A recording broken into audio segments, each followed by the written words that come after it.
muitos anos atrás, fiz uma caminhada através de um terreno montanhoso, completamente ignorado por turistas.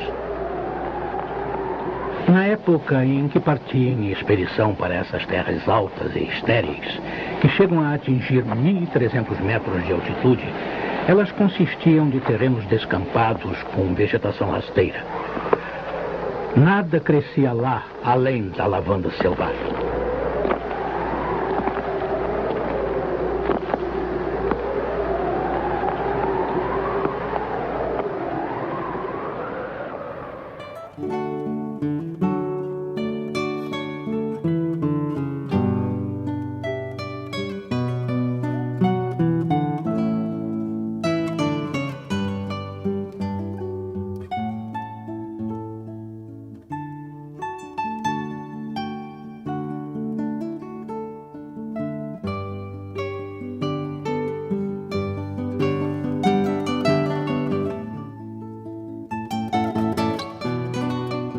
Figueira deveria ser um parque.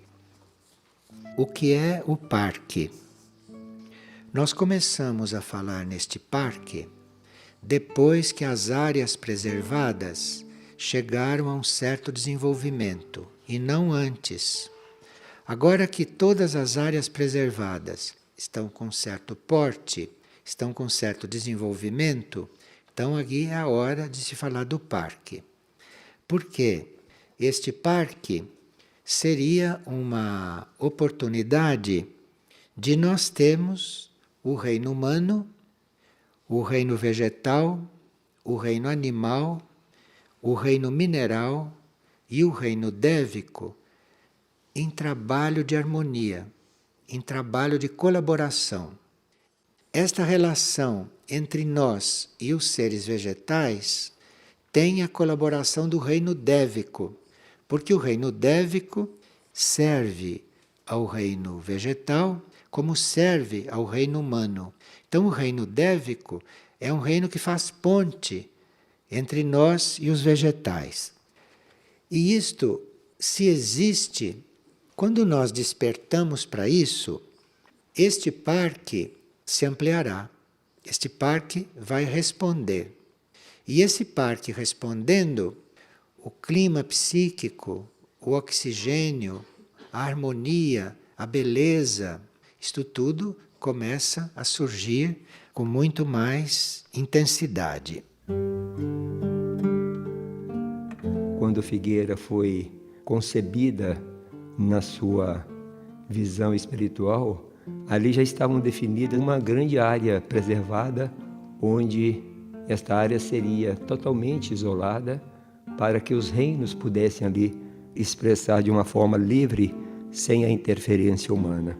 Então, uma área que foi desde o princípio cercada para que não houvesse nenhuma influência, nenhuma presença humana e os reinos pudessem se expandir livremente.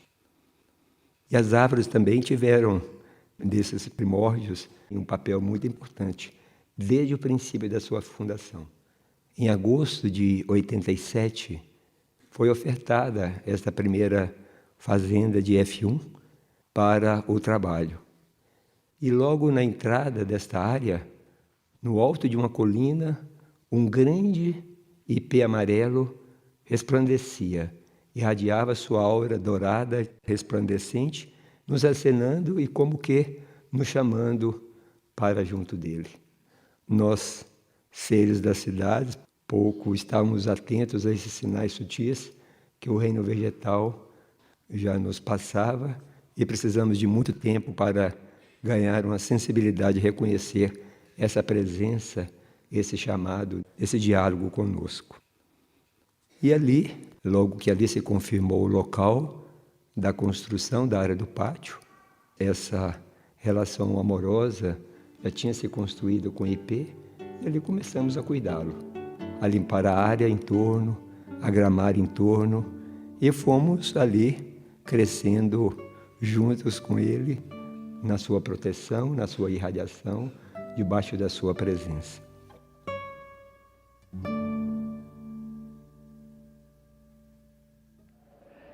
Se 5 horas de caminhada depois, eu ainda não havia encontrado água e nem tinha motivo para pensar que encontraria.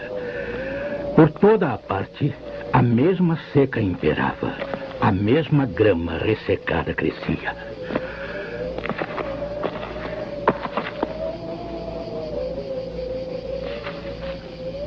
Ao longe, pensei ter avistado uma forma pequena e escura que parecia estar de pé.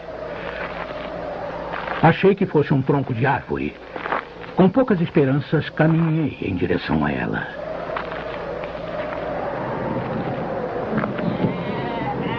Era um pastor. Cerca de 30 ovelhas descansavam perto dele, deitadas no solo quente. Ele me ofereceu água de sua cabaça e um pouco depois levou-me ao seu abrigo de ovelhas numa reentrância do platô.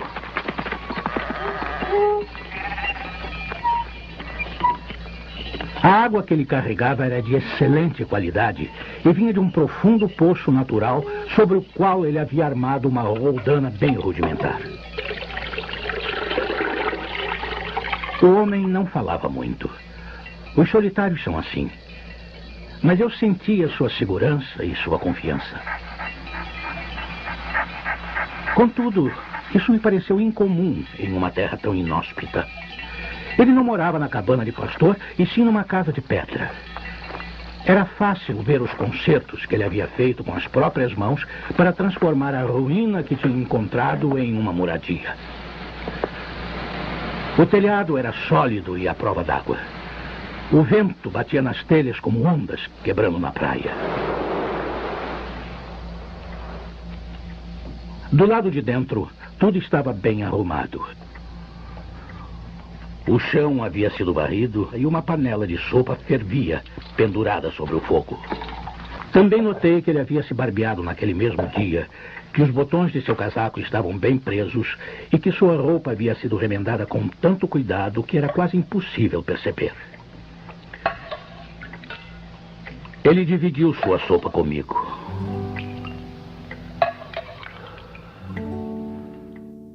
Em 88, nosso irmão maior, nosso instrutor, chegava de Aix, em sua primeira viagem de Aix. Ele nos passou um impulso bem específico. Disse assim: precisamos de um pequeno bosque de eucaliptos. Sua essência é muito importante para certos trabalhos com os corpos sutis humanos no interior das naves. Aquilo, para nós, bastava naquela fase de implantação, de entusiasmo. No dia seguinte, já estávamos rodando toda a região buscando esta área. Encontramos uma pequena colina abandonada. Ali, o que vocês imaginem de uma área abandonada ia muito além.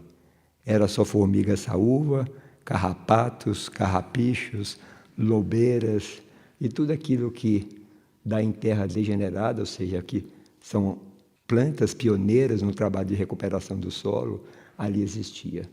E como éramos seres humanos recém-chegados da cidade, nos lançamos àquele trabalho como se nada tivesse acontecido e ali nos dedicamos a esse trabalho. E um grupo de seres muito dedicados começou a fazer um primeiro ritmo de apoio a esse trabalho. Apoio ao trabalho de limpeza, foi um trabalho árduo, um trabalho de plantios, um trabalho de cuidados e manutenção de todos esses eucaliptos. Vocês imaginem, nós plantávamos 1000 pés de eucaliptos num certo movimento. Numa semana depois, 500 pés, a metade estavam com a cabecinha cortada pelas formigas. Mal sabíamos nós da existência de formiga saúva. Até que descobrimos, ou seja, o trabalho era redobrado, era triplicado para que aqueles eucaliptos pudessem se manifestar no plano físico. Hoje vimos aquele belo bosque ali, não imaginamos a história que aquilo nos contou. Se nós assumimos um trabalho deste bem conscientemente, então nós olhamos uma mata como esta e parece que esta mata é isto que nós vemos. Mas não é só isso que nós vemos.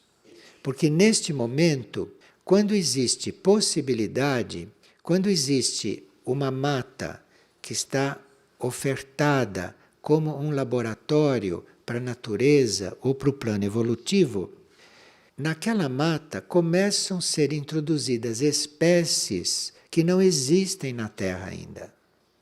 É a época de acontecer isto agora. Isto não acontecia antes, mas isto acontece agora. Então, quando se diz, nós vamos reflorestar, ou vamos deixar as áreas preservadas, com isto, nós estamos abrindo a porta para que novas espécies sejam introduzidas no planeta. Porque são espécies que vêm, eventualmente, de outros sistemas solares, espécies que vêm até de outras galáxias e que precisam, com o tempo, irem se materializando aqui na Terra. De forma que nós estarmos entre áreas preservadas, de nós estarmos rodeados de áreas preservadas, rodeados de vegetação, vegetação deixada em estado natural, não? Para que ali se faça esse laboratório. Isto é uma verdadeira cura para os seres humanos, para o reino animal e para o próprio planeta.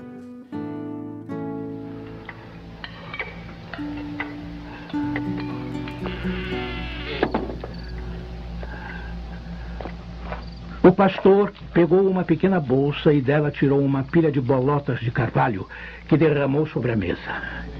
Ele começou a examiná-las uma após a outra com grande cuidado, separando as boas das ruins.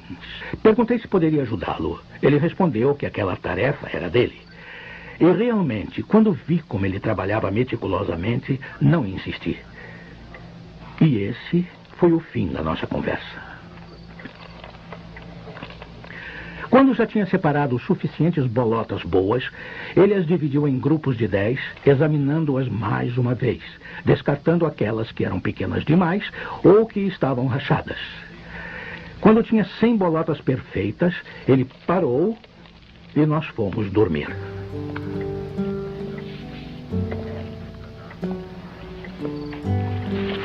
Só de estar perto desse homem, eu me sentia em paz.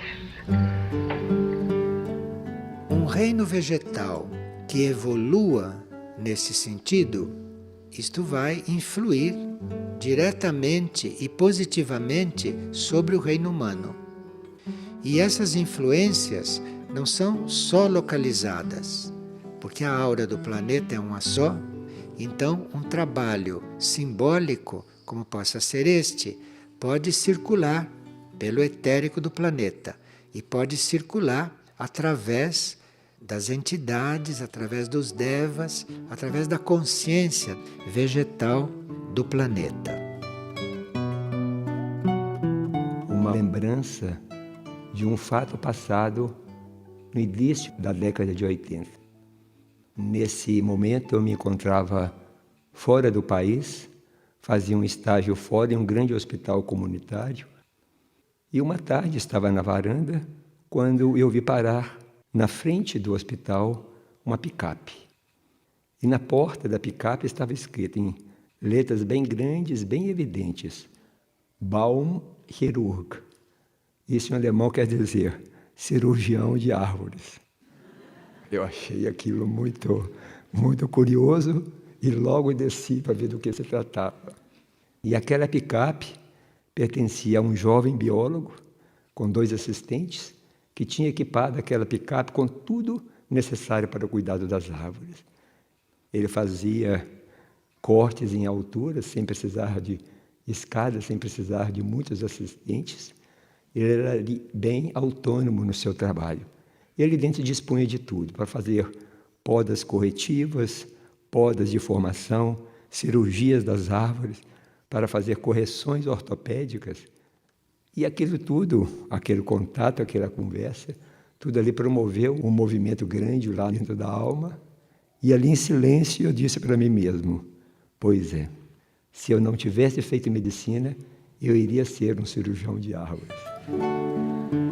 Pouco sabia que ali estava vendo o primeiro aceno né, de um trabalho do qual iria participar décadas depois.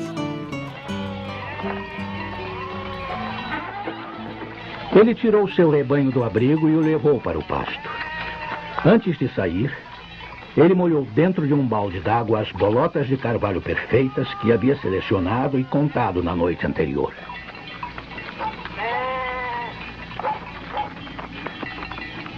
Percebi que seu cajado era, na verdade, uma barra de ferro tão grossa quanto um polegar e com mais ou menos 1,5 metros de comprimento.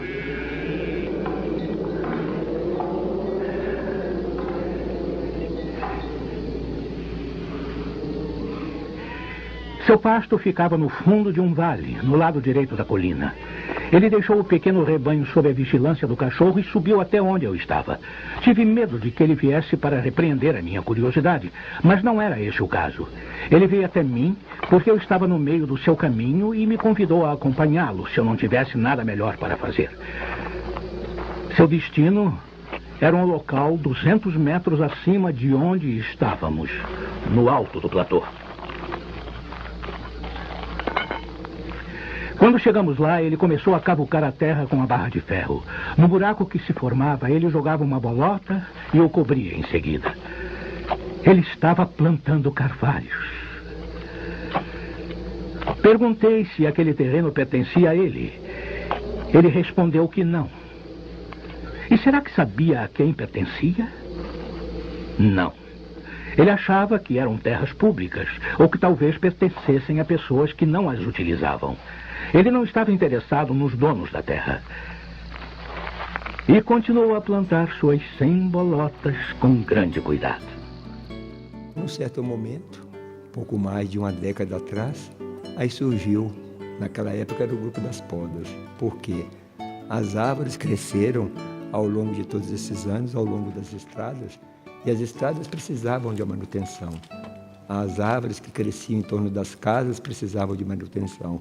Os bosques também precisavam de manutenção, porque árvores velhas, galhos secos, galhos caídos, árvores muito próximas das casas, tudo isso precisava da dedicação e de um trabalho sistemático de um grupo dedicado a esse trabalho.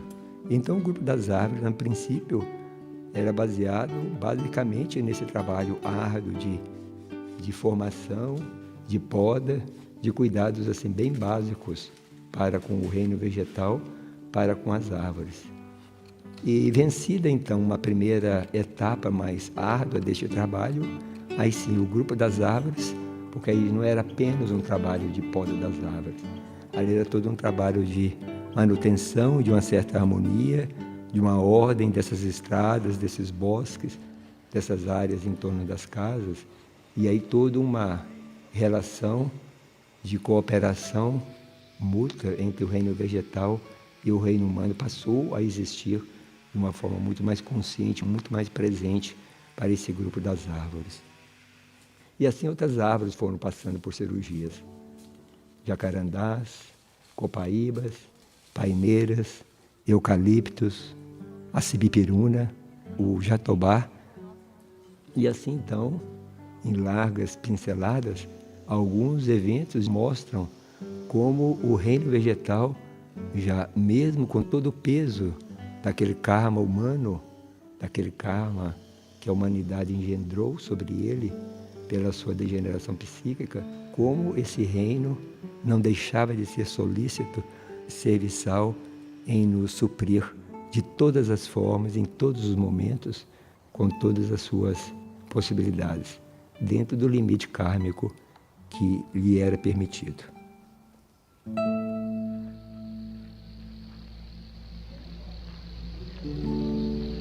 Após almoçarmos, ele recomeçou a selecionar as bolotas.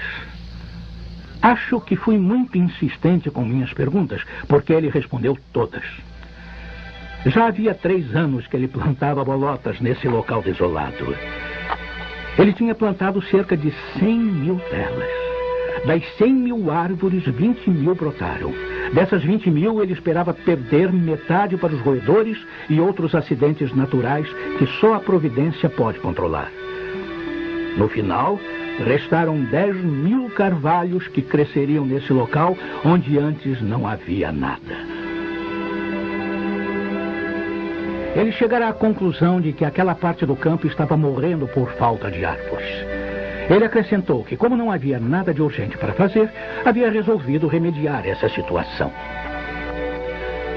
Minha juventude me levou a imaginar o futuro e como ele me afetaria em termos de algum tipo de busca pela felicidade.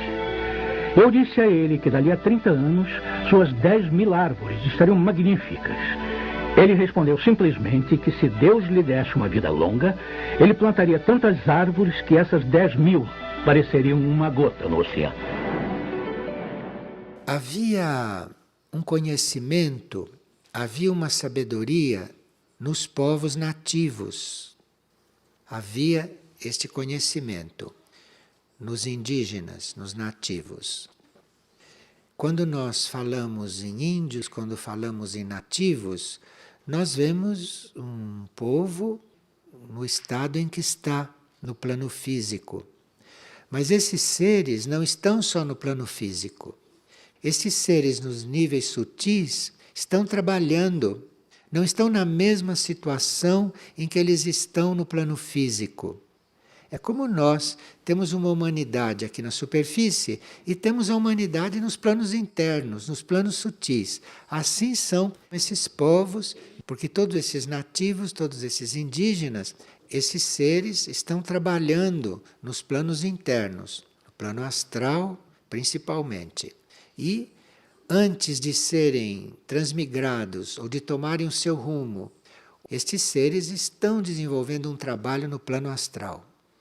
E quem lida com plantios, quem lida com esse tema, quem está em contato com a vegetação, quem está em contato com o reino vegetal, está também em contato com estes seres nos planos internos.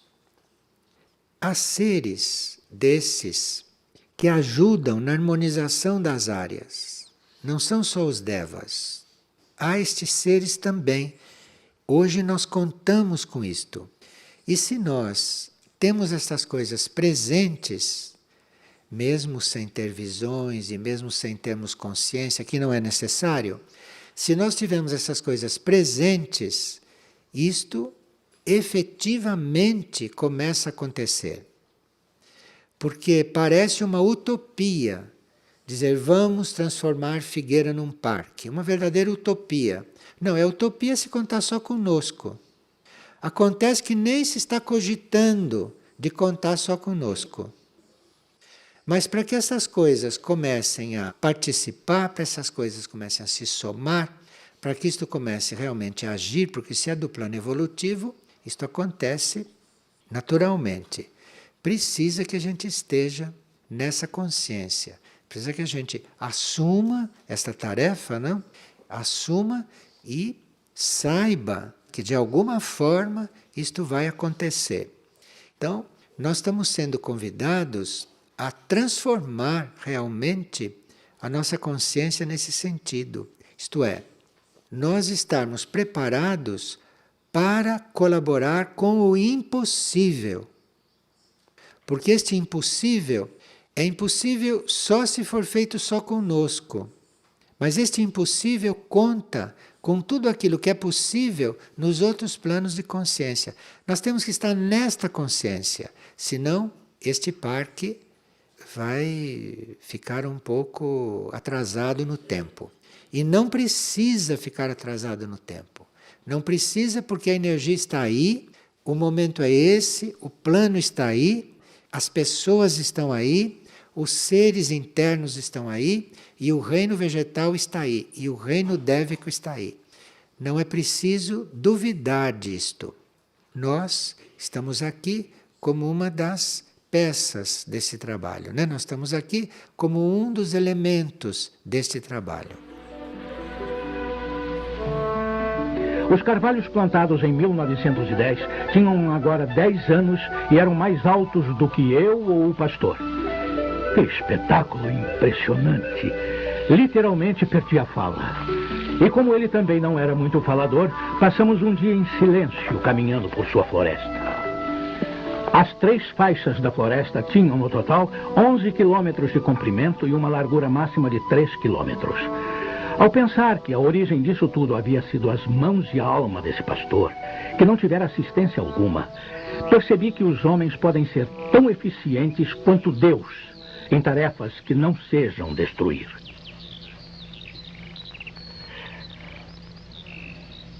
Quando penso naquele homem que, contando apenas com seus recursos físicos e morais, foi capaz de fazer com que essa terra prometida crescesse do deserto, acho que, apesar de tudo, a condição humana é admirável. Quando tento calcular a firmeza, o grande coração e a generosidade inabalável que foram necessários para obter esse resultado, sinto um respeito enorme por esse velho camponês iletrado que conseguiu realizar um trabalho digno do próprio Deus.